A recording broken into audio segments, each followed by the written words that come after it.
Oui, merci.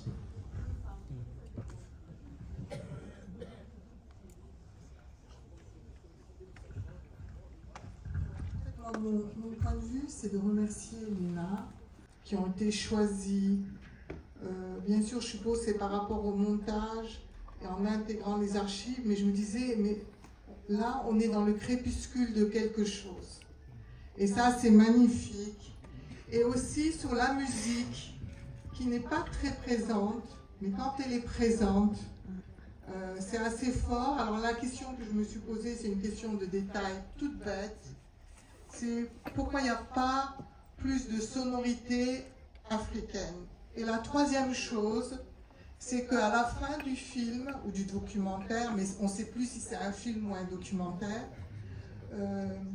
c'est un peu compliqué. C'est un film, on est au cinéma. Voilà, le documentaire, c'est du cinéma, voilà. C'est de l'émotion. Mais en fait, ça raconte un récit très fort. Et à un moment donné, on pourrait avoir tendance à s'évader autour des images et du récit.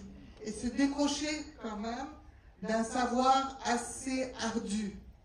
Et à la fin du film, c'est assez complexe parce que, voilà, on a un peu compris, mais qu'est-ce qu'il faut penser en termes de, bon, on va vers où? Parce qu'on y va. C'est le crépuscule de quelque chose.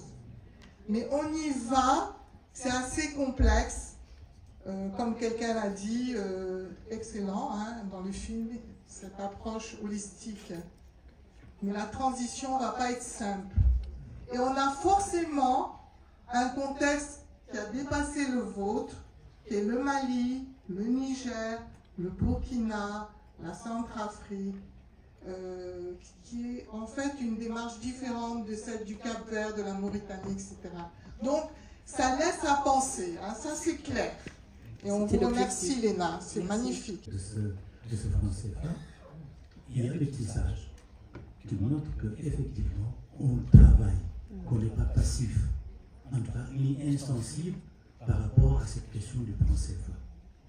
Et c'est pour cela que je dis que c'est un film optimiste quant à la sortie ou la solution à apporter, en tout cas, à ce franc CFA.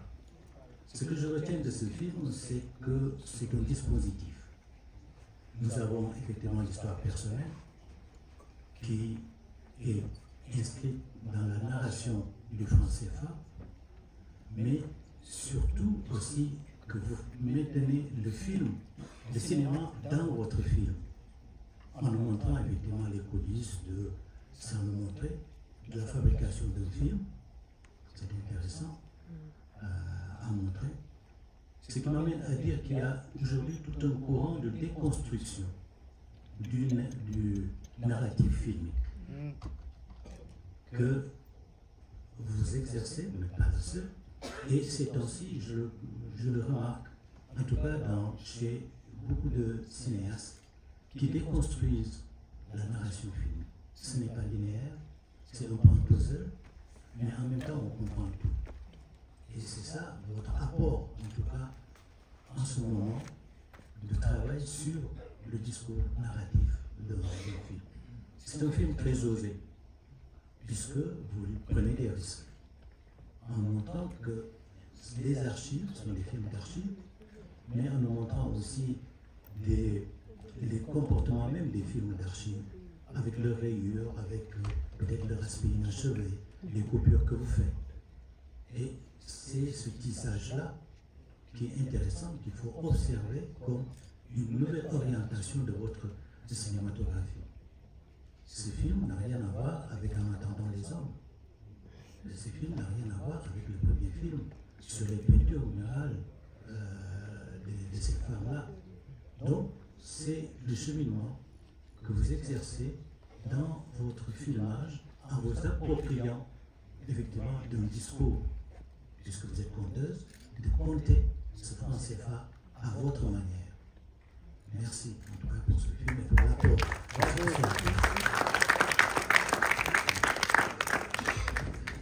On a des amis blancs et des fois dans des débats on est là à leur dire mais il y a un problème.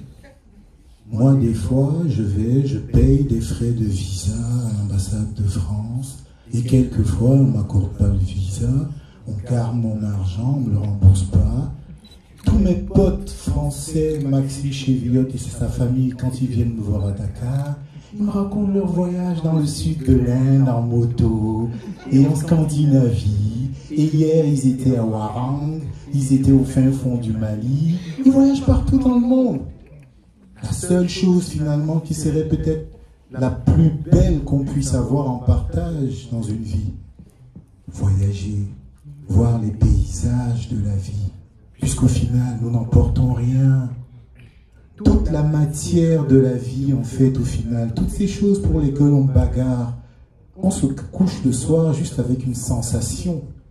On ne nous laisse même pas le luxe de nous offrir la sensation de voir la neige, par exemple. Comme j'ai dit un jour à Paris à un gars qui m'a dit « Tu es venu faire quoi ?» Je lui ai dit « Je suis venu pour voir la neige. » Il était étonné. Et je lui ai dit « Mais il neige pas dans mon pays. Est-ce que j'ai le droit de voir la neige avant de mourir, avant de quitter terre? Putain !» Il y a un malaise dans la civilisation, ton film est bon.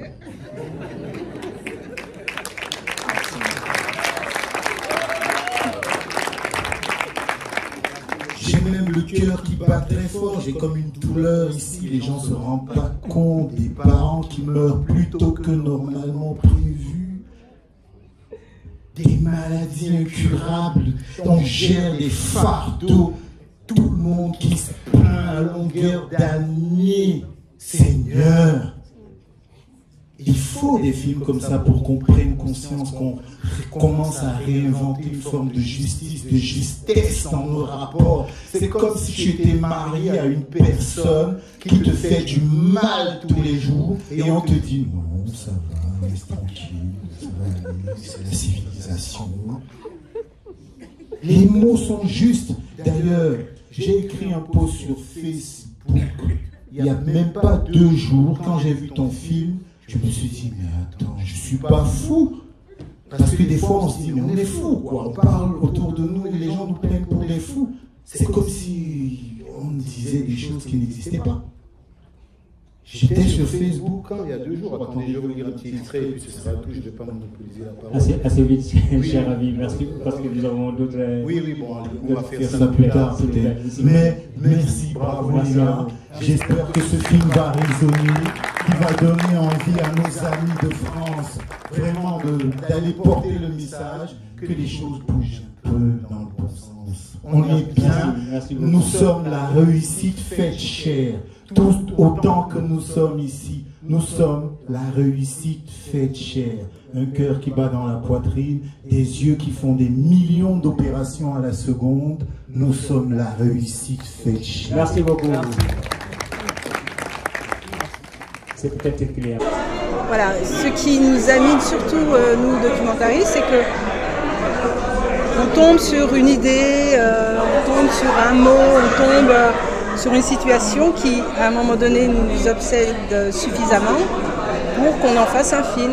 Et donc ici, ça a été une rencontre avec un économiste, Thierry Amougou, un Camerounais, qui m'a dit, qui nous disait, bon, cette histoire du franc CFA, c'est quand même une patate chaude dont on ne veut pas se saisir. Et donc, à partir de cette...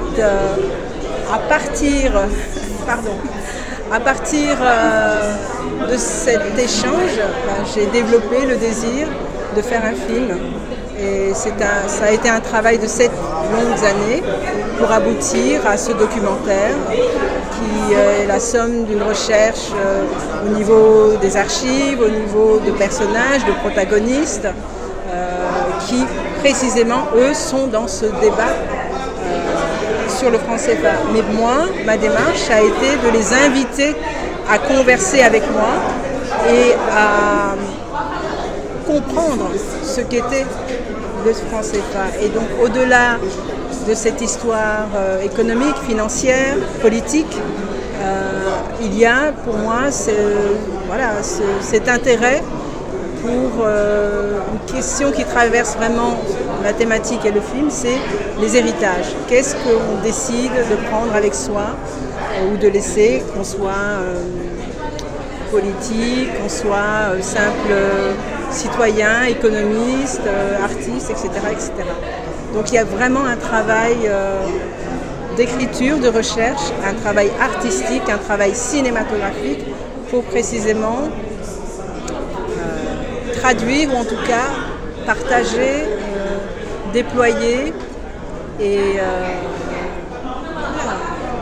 déposer un film qui est mon point de vue sur cette histoire du franc CFA, sur cette question qui est d'actualité, véritablement.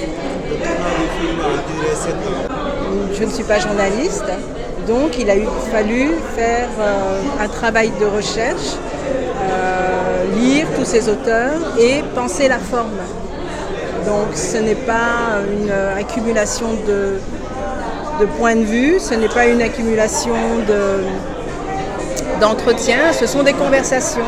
C'est voilà, comment trouver une manière de raconter pour le cinéma cette question qui agite nos sociétés ici et ailleurs. Donc oui, 7 ans, c'est le temps du cinéma. Le film est sorti il y a 1 an de cela. Oui. Est-ce que depuis lors, le film a alimenté le débat sur le français? Moi, je pense que la force de ce film, c'est que, bon, quand je rentre dans ce désir de film, la question n'est pas encore d'actualité. Voilà. Quand je commence à tourner le film, on nous avait annoncé que c'était la fin du franc CFA. Et aujourd'hui, effectivement, et c'est ça l'intérêt, je trouve, de ce film, c'est qu'effectivement, on est sur la question du franc CFA, mais c'est la question aussi politique, c'est la question des imaginaires, c'est la question des héritages, etc. Donc, moi, je ne peux pas dire qu'il va alimenter ou contribuer. Je ne peux pas mesurer la contribution aujourd'hui de ce film au débat, ou en tout cas à l'actualité au Sénégal, au Mali, etc. C'est un film en plus, je pense, qui n'apporte pas de solution ou de réponse. C'est un film qu'on prend avec soi pour réfléchir et continuer à réfléchir et mesurer à quel point, effectivement, on vient de loin, mais que les choses sont devant nous et que tout est en chantier, effectivement. Il invite à la réflexion, voilà, absolument, absolument. C'est un film également que vous dédiez honnêtement, quand j'aurais aimé avoir un film comme ça, adolescente, dans le sens où c'est une traversée de l'histoire. Ce ne sont pas les indépendances, c'est pas 1945, c'est vraiment une remontée de cette histoire longue du franc CFA, adossée à l'histoire de la traite négrière et l'histoire de la colonisation et au-delà. Donc oui, c'est une traversée de l'histoire et qui on fait des arrêts à des moments assez importants dans nos histoires, l'histoire de nos États, l'histoire contemporaine. Et c'est une sorte de synthèse. L'esthétique. Dans ça, ce qui était absolument important pour moi, puisque je suis cinéaste et que je raconte des histoires, on est des storytellers, comme on dit aujourd'hui.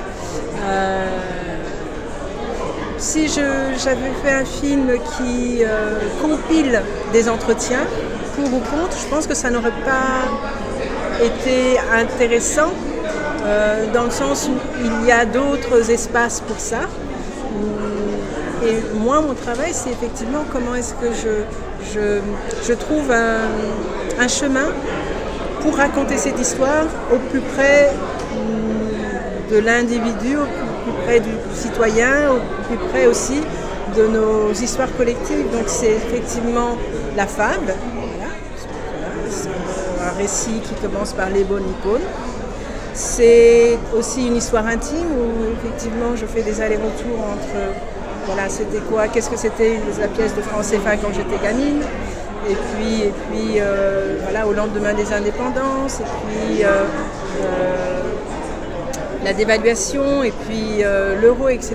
Et donc c'est vraiment une traversée avec des moments où je prends le temps de poser des questions. Et ces questions, je les adresse à moi-même, mais je les adresse aussi au public ici ou ailleurs, parce que je pense que sur cette question du franc CFA, on entend beaucoup de choses et on entend aussi également des contre-vérités. Donc ce film-là, c'est pas un film exhaustif sur la question du franc CFA, c'est une porte d'entrée sur tout ce que ça charrie.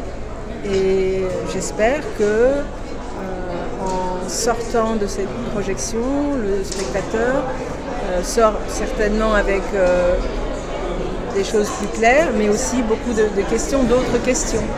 Voilà, c'est effectivement Vous venez de le dire, c'est pas un film qui est